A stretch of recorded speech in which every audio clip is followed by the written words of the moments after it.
The wound of being ignored. There's a particular kind of silence that doesn't simply surround you, it consumes you.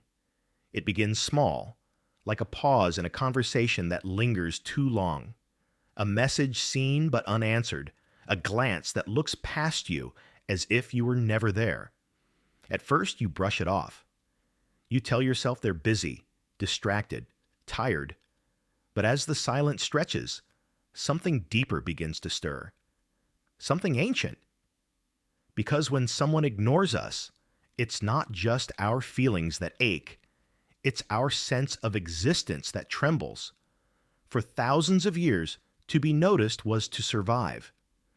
In the earliest tribes, invisibility meant exile. Attention wasn't vanity, it was safety. The eyes of others confirmed that we mattered, that we belonged. So when those eyes turn away, when we are dismissed, unseen, forgotten, the brain interprets it as danger. The ignored mind begins to panic, desperate to restore what has been lost. Connection, validation, presence. That's why a single unanswered message can feel heavier than silence itself. It's not the words we crave. It's the confirmation that we still exist in someone else's world. And when that confirmation is withheld, our imagination rushes to fill the void. We start replaying moments, analyzing every word, every pause, searching for meaning inside the absence. The silence becomes louder than sound. But this ache, this strange obsession with those who turn away, it isn't just personal, it's historical. Entire civilizations have fallen into this same pattern. Empires have risen, seeking recognition from their rivals. Nations have waged wars to be seen, to be acknowledged as powerful, real, undeniable. Artists have spent lifetimes creating for an audience that never looked back. Their genius dismissed, their work ignored until death made it sacred. And perhaps in some way, we all share that same desperation to be chosen, remembered, seen. There's a kind of hunger that grows when we are ignored. It's not the hunger for love itself, but for its proof. When someone withholds affection, our mind turns it into obsession. We begin to mistake distance for depth, indifference for mystery. The less they give, the more we chase. And the chase itself becomes addictive, a game between our longing and their silence. It's as if being ignored taps into a wound that has been there all along, the fear that we are invisible unless someone else decides we're not. The pain feels personal, but it is primal. It lives in the oldest parts of our nervous system, the same parts that once scanned the savannah for signs of belonging or danger. When we feel unseen, the body reacts as if abandoned by the tribe. It releases stress hormones, narrows focus, and fuels obsession. Anything to win back visibility. So maybe it's not just that we fall for those who ignore us. Maybe we fall for the illusion they create, the idea that if we can just win their attention, everything inside us will finally quiet down. But the truth is quieter and far more haunting. The one who ignores us doesn't hold the key to our peace. Their silence merely reveals how much of ourselves we've tied to being seen. Because when attention becomes our measure of worth, the absence of it feels like erasure. And yet, maybe there's something sacred in that absence. Maybe being ignored forces us to face the truth we've avoided, that we exist even when no one is looking, that the silence we fear might also be the silence that sets us free. So, perhaps it isn't the person we're chasing after all. Maybe we don't fall for the one who ignores us. Maybe we fall for the silence they leave behind. The psychology of obsession, dopamine, deprivation, and desire.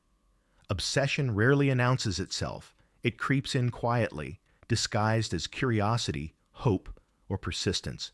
One unanswered message becomes 2, then 10.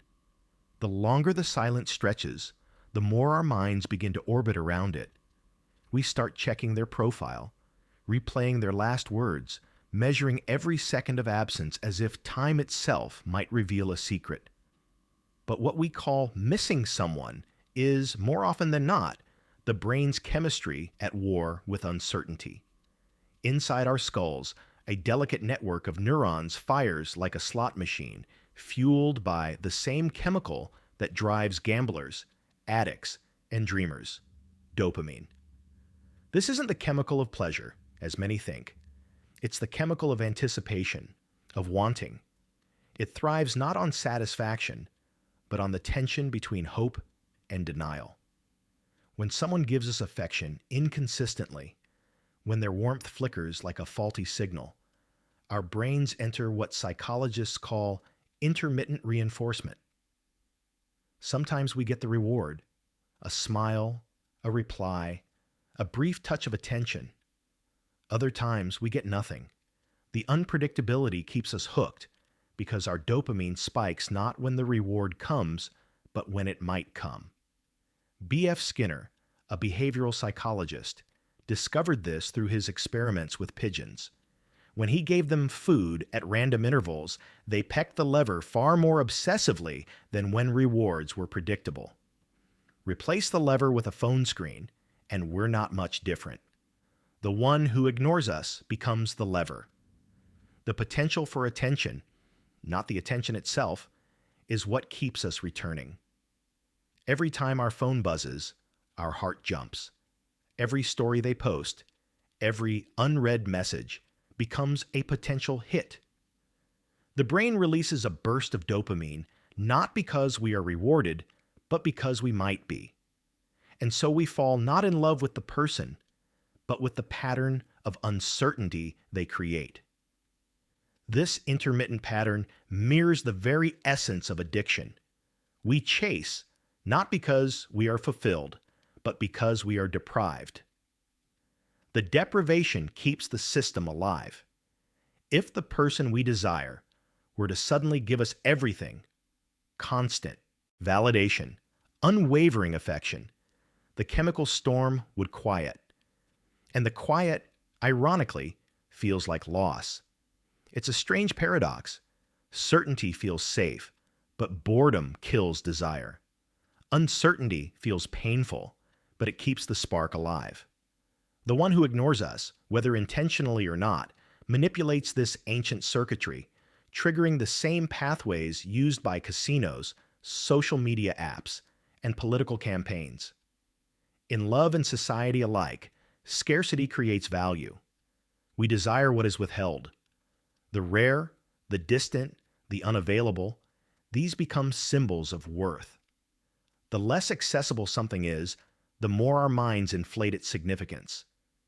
That's why a short text from someone who ignores us feels more powerful than a paragraph from someone who cares. The brain doesn't measure love by kindness. It measures it by tension. But this mechanism doesn't stop at romance. It's embedded in every structure that governs modern life. The attention economy thrives on it. Social media platforms drip feed validation, likes, comments, follows, in random, unpredictable doses. Governments alternate fear and hope to maintain loyalty. Religions promise salvation, but never now, always later, always beyond. This is how power sustains itself, not by giving us what we need, but by keeping us waiting for it. The ignored lover, in this sense, is a microcosm of the ignored citizen, both trapped in cycles of anticipation, both addicted to the very systems that withhold satisfaction. We convince ourselves that if we try harder, if we become better, more patient, more worthy, we will finally earn what we seek. But the truth is cruelly simple. The system was never designed to reward completion. It was designed to sustain craving. And craving feels like love, even when it's not. When we are ignored, we believe we are fighting for connection. But beneath that struggle lies something deeper. The mind's attempt to restore control over chaos. We chase not the person, but the feeling of predictability that their inconsistency has stolen from us. The silence becomes a puzzle we must solve. Every word left unsaid becomes a code. The very absence becomes meaning. But here's the secret the brain never tells you. The moment you stop chasing, the game ends. The system collapses. The reward machine goes silent. And yet, silence is the one thing we've been running from since the beginning. Because in the end, the psychology of obsession is not about another person at all. It's about our inability to sit with the emptiness they leave behind.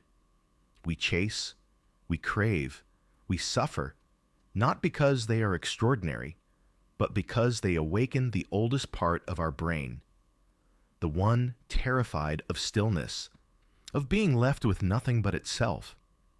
Maybe that's why love feels so much like addiction. Not because it always hurts, but because it demands surrender.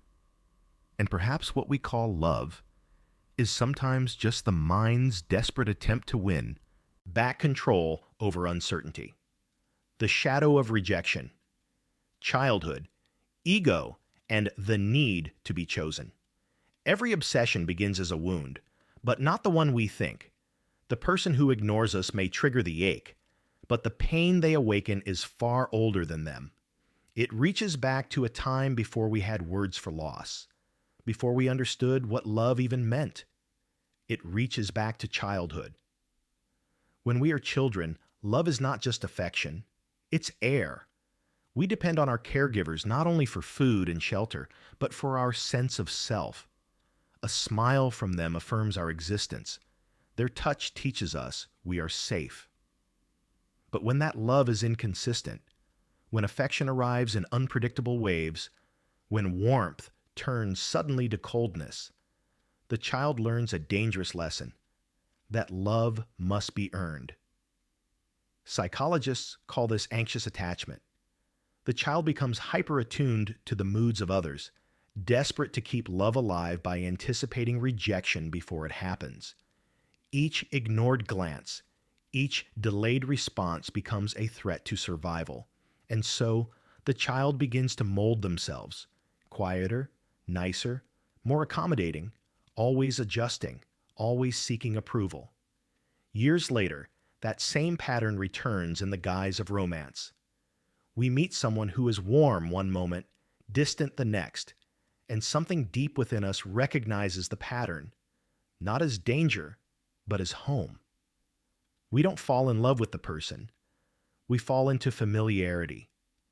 The emotional rhythm of being ignored, of chasing after affection, feels strangely comforting. It mirrors the first form of love we ever knew. But beneath this longing hides the ego, wounded, fragile, and endlessly hungry to be chosen. The ego cannot bear invisibility. It thrives on acknowledgement, on the gaze of others to define its borders. When that gaze disappears, the ego begins to dissolve, and we mistake that dissolution for heartbreak. In truth, what breaks is not the heart. It's the image of ourselves that depended on someone else's eyes to exist. Carl Jung called this part of us the shadow, the buried fragments of our psyche we hide, deny, or refuse to see. When someone ignores us, they don't just withhold attention, they activate the shadow. The rejection forces us to confront the parts of ourselves we've long disowned. Our neediness, our insecurity, our fear of being unworthy. That's why the pain feels so disproportionate. It's not just about them not replying. It's about everything that silence represents. It's the echo of every moment we felt small, unseen, or unloved. The ignored text becomes a portal through time, reopening the earliest wounds of existence. And yet, the tragedy is that we rarely see this. Instead of facing the shadow, we project it outward. We turn the ignorer into a symbol, the one person who could make us feel whole again if only they noticed us. We give them divine power over our self-worth, as if their attention could rewrite our past. But no one can heal a wound they didn't cause. The more we chase their validation, the more we reinforce the illusion that our value depends on being chosen. And the more we do that, the smaller we become. The ignored lover slowly erases themselves in pursuit of recognition. They start to mirror the indifference that hurt them, pretending not to care, hoping it will make them desirable again. But this only deepens the cycle, because pretending not to need love is just another way of begging for it. The real healing begins when we stop confusing attention with worth. When we recognize that being ignored does not diminish us, it only exposes where our worth was misplaced. To face rejection without collapsing is to reclaim the self that once depended on others to exist. It's to look into the silence and realize that what we feared was never the other person's absence, it was our own. And so perhaps the one who ignores us is not our enemy, nor even our loss. Perhaps they are our mirror, reflecting the shadow we've refused to face. Because in the end, the wound of being ignored is not asking to be filled by another. It is asking to be seen, finally, by ourselves.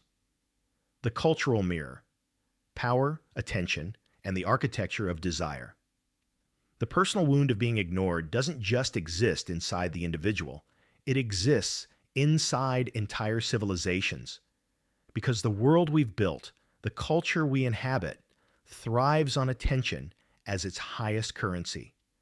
Every app, every advertisement, every political speech is designed to manipulate the same hunger that makes us chase the one who ignores us.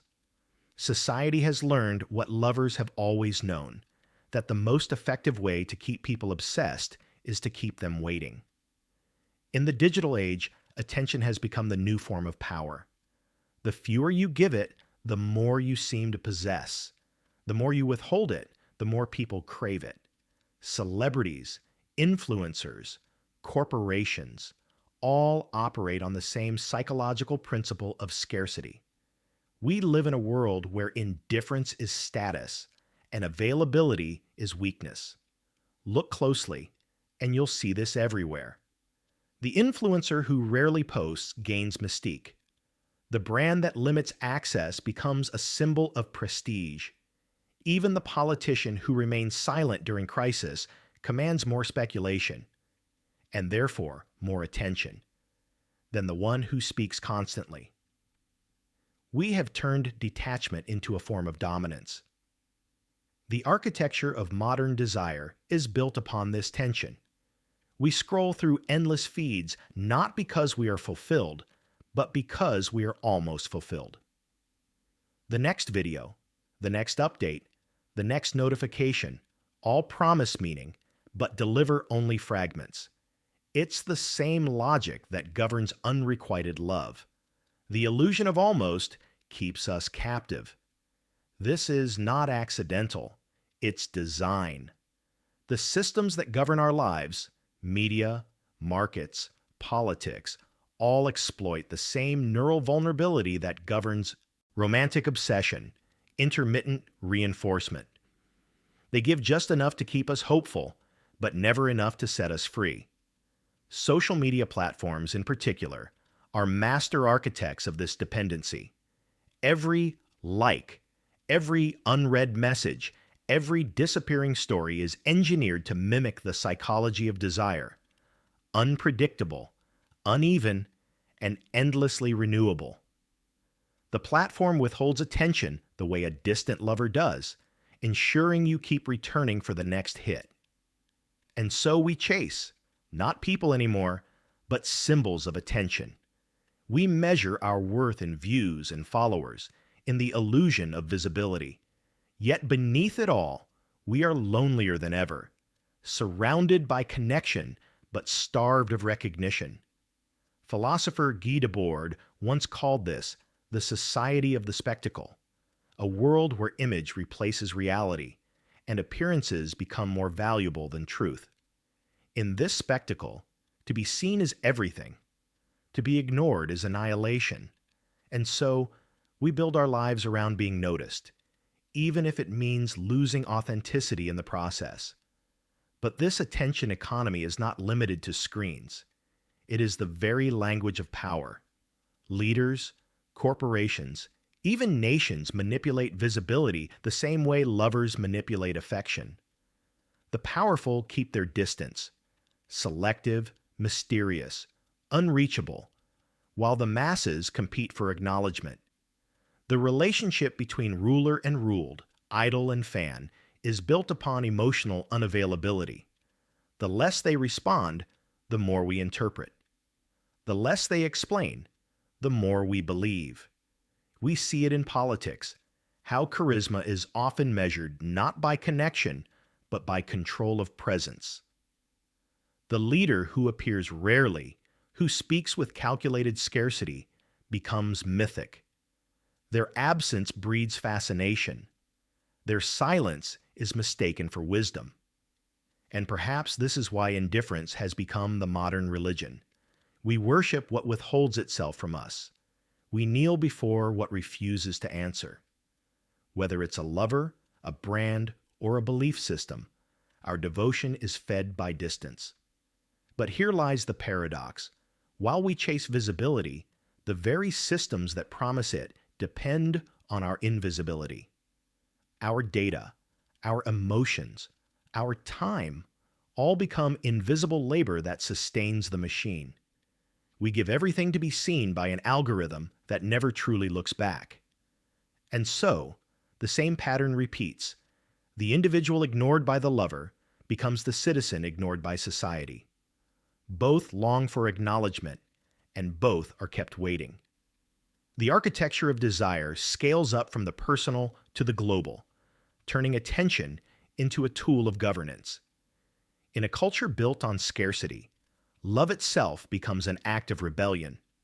To truly see someone, to offer attention freely, without calculation, is to resist the system. It's to break the loop of manufactured longing and rediscover the human beneath the spectacle. Because in a world starving for attention, indifference has become the ultimate form of power. But to give attention, real, conscious, unconditional attention, has become the rarest form of freedom. And perhaps that's the quiet revolution the world is still waiting for. To stop worshiping the ones who ignore us, and start noticing the ones who see us. The illusion of control, how the ignored mind becomes its own captor. There comes a point in every obsession where the other person's silence stops mattering, because by then, the silence has already moved inside us. At first, we think it's about them, the one who won't reply, the one who looks through us, the one whose absence burns louder than their presence ever did. We tell ourselves that if they just said something, anything, the ache would end. But deep down, we know it wouldn't, because the pain no longer belongs to them. It belongs to us. This is where the illusion of control takes hold, the quiet delusion that if we just think harder, wait longer, become better, we can make the silence speak. But this illusion is the mind's most seductive trap. It gives us purpose in our suffering. It turns pain into a puzzle we believe we can solve. Freud called this repetition compulsion, the strange tendency to relive the same pain over and over, trying to master it this time. We return to what hurts because it's familiar, because it gives us a sense of control, even inside chaos. The ignored mind becomes its own captor, replaying old messages, inventing new explanations, feeding on hope like oxygen. Nietzsche once wrote of eternal recurrence, the idea that we live the same moments endlessly, repeating them until we finally wake up. In this sense, obsession is not a story of romance, but of imprisonment. We mistake movement for progress, scrolling, checking, overthinking. But in truth, we're walking in circles inside the walls of our own longing. And the cruelest part is that the one who ignores us doesn't even have to do anything. Their absence becomes self-sustaining. We become both prisoner and warden, feeding the very thoughts that torment us. The mind starts to build narratives to protect itself. It tells stories like, they're just busy, they still care, they're testing me. These stories soothe the ego, turning rejection into mystery and silence into significance. It's not delusion, it's defense. The mind cannot stand the void, so it fills it with meaning. But in doing so, we mistake silence for depth. We begin to worship the unknown as if it holds the truth, when in reality, it's our own fear wearing a mask. The absence becomes a canvas on which we paint every fantasy, every hope, every unhealed wound. And so the obsession continues, not because the other person has power over us, but because we keep giving them life through our thoughts. Even when they're gone, they remain alive in the theater of our imagination, speaking lines we invent for them, replaying scenes that never happened. This is the great paradox of being ignored. Eventually, the ignorer is no longer required. We carry their silence with us like a ghost, haunting, familiar, impossible to exorcise. But ghosts only linger where they are invited. The moment we stop rehearsing their absence, the spell begins to break. The silence loses its authority. The loops of thought slow down. What once felt like rejection starts to feel like release. Because in the end, what we call closure is not something another person gives us. It's the moment we realize we were always free to stop waiting. The illusion of control dies when we stop trying to decode the silence and instead ask a different question. What part of me needs this chase to feel alive? When we face that question honestly, the walls of obsession begin to crumble. We see that the power we thought they held was only the reflection of our own unhealed desire. And perhaps that's the quiet truth, buried beneath every ignored message, every unanswered call. We fall for the one who ignores us, not because of who they are, but because of who we become in their silence. Awakening from the addiction, reclaiming power and presence. There is a moment, quiet, almost imperceptible, when something inside finally gives up the chase, not in defeat, but in awakening. After the storms of overthinking, the sleepless nights, the endless questions, there comes a strange peace.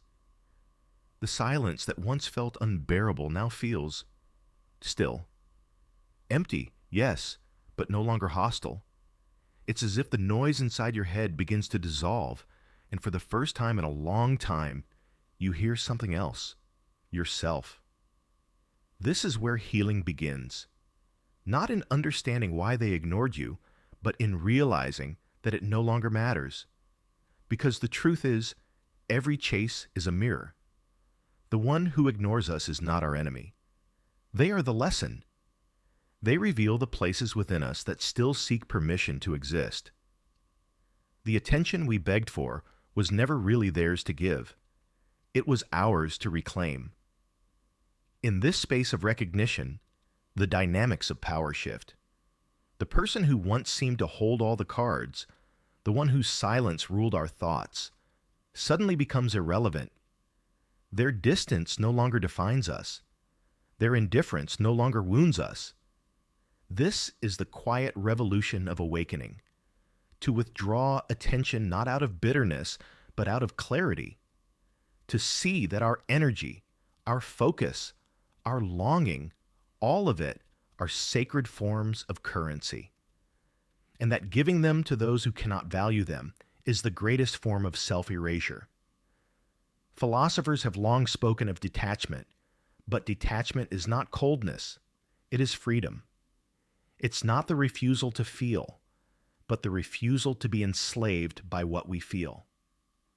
The Buddhists call it non-attachment, to love without clinging, to care without controlling, to exist without needing to be seen. And the Stoics echo the same truth, that peace lies not in changing others, but in mastering what we can control, our attention, our reaction, our perception. When we finally stop reaching outward for validation, we begin to discover the quiet strength within. The silence that once terrified us becomes a kind of homecoming, a space where we are no longer chasing, no longer performing, no longer waiting to be chosen. It's in that space that love transforms, from dependency to awareness, from longing to presence. We begin to see that love is not something we receive, but something we radiate. The power we once gave away returns to us, not through confrontation, but through stillness. The ignored heart becomes whole again, not because the silence has ended, but because it has been understood. And so, the act of letting go is not weakness, it's wisdom. It's the realization that attention is power, and the most radical thing you can do in a world built on scarcity is to stop giving it away to what starves you, to love without needing to be noticed, to exist without waiting for permission, to be unseen yet fully alive. Because sometimes, the person who ignores us is not our loss. They are the doorway through which we finally return to ourselves. To be ignored is to be forced to face the truth that we are already whole. And maybe that's where love truly begins. The paradox of desire. Conclusion. We began with silence, a message left unread, a longing that refused to dissipate. And now we return to that silence, but with eyes that have seen more clearly.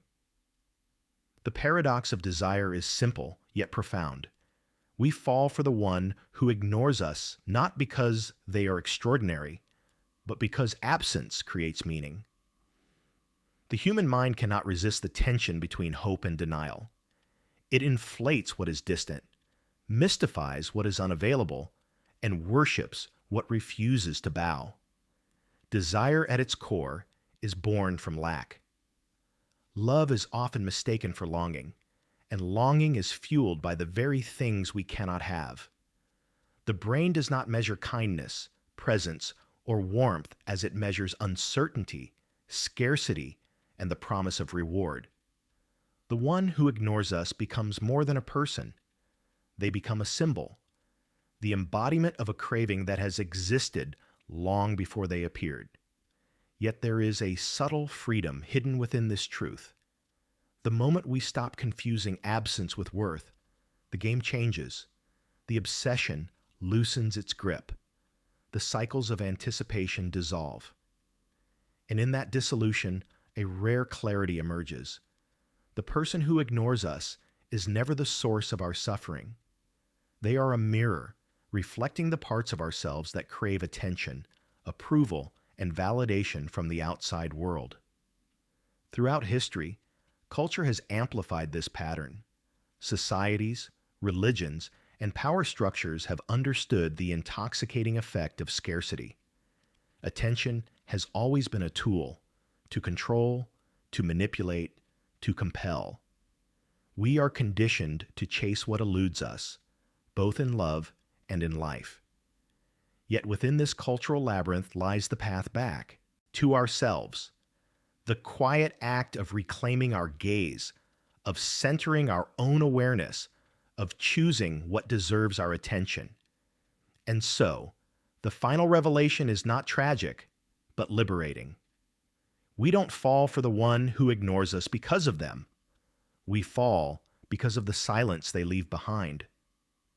The silence that exposes the depths of our desire, the fragility of our ego, and the shadow of our longing. To understand this is to reclaim power.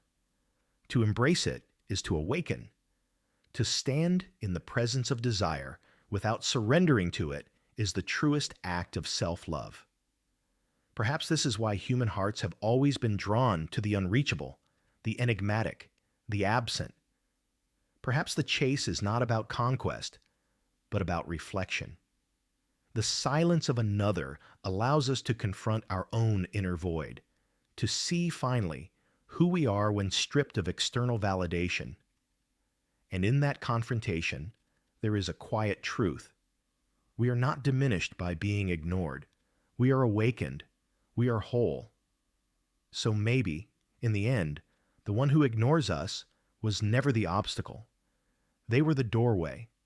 The silence was never emptiness. It was an invitation to see ourselves, to reclaim our attention, to discover that the love we were chasing outward was always waiting within. Because maybe, just maybe, that is where love truly begins.